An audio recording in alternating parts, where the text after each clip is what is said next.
नमस्कार सभी साथियों को। और जो सीआईएसएफ के ड्राइवर की भर्ती देखने जा रहे हैं उनके लिए ये खास वीडियो है दोस्तों। पिछले वीडियो में मैंने ये बताया था कि एक्सपीरियंस सर्टिफिकेट ड्राइवर की भर्ती के लिए क्यों जरूरी है, और आज की वीडियो में मैं आपको ये बताने वाला हूं कि किस तरीके का फॉर्मेट होना चाहिए आपके एक्सपीरियंस सर्टिफिकेट का। एक्सपीरियंस सर्टिफिकेट ले लिया आपने, कहीं से बनवा लिया, वो किस तरीके से होना चाहिए। हो सकता है आपको पूरा एक्सपीरियंस हो, जहां पे आप काम कर रहे थे एज ए ड्राइवर वो भी सब कुछ जेन्युइन हो, पर जब आप एक्सपीरियंस सर्टिफिकेट बनवा रहे हो उस समय पे उसका क्या फॉर्मेट होना चाहिए, कैसा पेपर यूज करना है, किस तरीके से ये चीजें होंगी, उनके ऊपर आज हम बात करेंगे। तो दोस्तों, जो आपका एक्सपीरियंस सर्टिफिकेट है, कोई भी सर्टिफिकेट जो होता है वो देखने में एकदम ओरिजिनल लगना चाहिए। ओरिजिनल होता है और कई बार वो और ढंग से नहीं बनाए होने की वजह से वो फेक लगता है। वो लगता है कि आप कहीं से ऐसे ही उठा के लेके आए हो।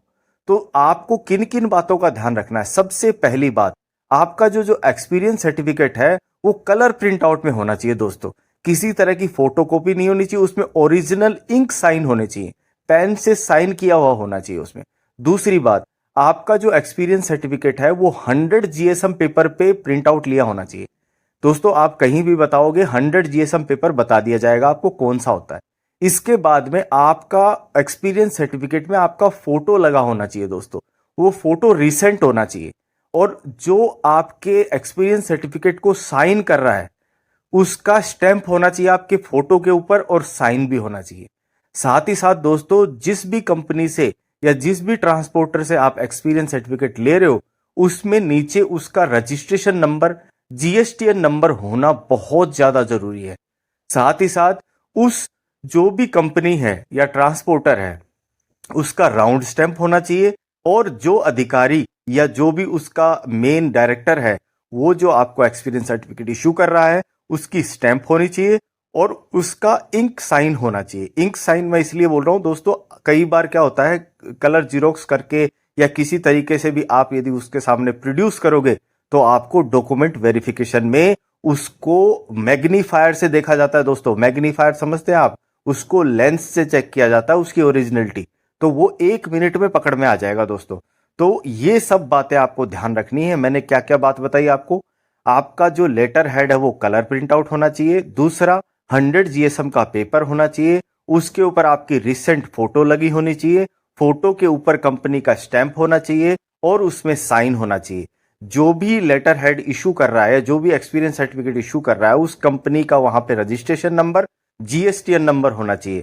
साथ ही साथ उस जो भी एक्सपीरियंस सर्टिफिकेट इशू कर रहा है उस ऑफिसर के या उस डायरेक्टर के या उस मैनेजर के, उस ट्रांसपोर्टर के, उसके ऊपर साइन और स्टैंप होनी चाहिए, और डेट डली होनी चाहिए। और दोस्तों, ये डेट 3-4 महीने, ज्यादा से ज्यादा 6 महीने से पुरानी नहीं होनी चाहिए। तो दोस्तों, इन बातों का ध्यान रखोगे तो आपका डॉक्यूमेंट वेरिफिकेशन बिल्कुल क्लियर होगा और आपको किसी तरह की कोई दिक्कत नहीं आएगी। दोस्तों, बड़ा दुख होता है जब आप टेस्ट क्लियर कर लेते हो, ट्रेड टेस्ट क्लियर कर लेते हो, वाइवा दे देते हो, रिटर्न हो जाता है सब कुछ, और यहाँ पे आपके आके आपका एक्सपीरियंस सर्टिफिकेट सही नहीं होने की वजह से आपको निकाल दिया जाता है। दोस्तों, इस तरह की किसी भी दोस्त के साथ, किसी भी भाई के साथ ऐसा ना हो, इसके लिए मैंने ये वीडियो बनाया है। और आप इसमें जो भी जानकारी दी गई है उसको अच्छे से फॉलो करें। यदि आपने बनवा भी लिया है तो फिर से उसमें देख लें कि क्या आपको गलती है और इसको ठीक कर लें। दोस्तों, यदि ये जानकारी पसंद आई है तो ज्यादा से ज्यादा लोगों तक शेयर कीजिए। मैं चाहता हूं कि हर किसी भाई जो भी सीआईएसएफ ड्राइवर बनने की देख रहा है सपना, उसका सपना पूरा हो। दोस्तों, अगले वीडियो में मिलते हैं, तब तक के लिए जय हिंद, जय भारत।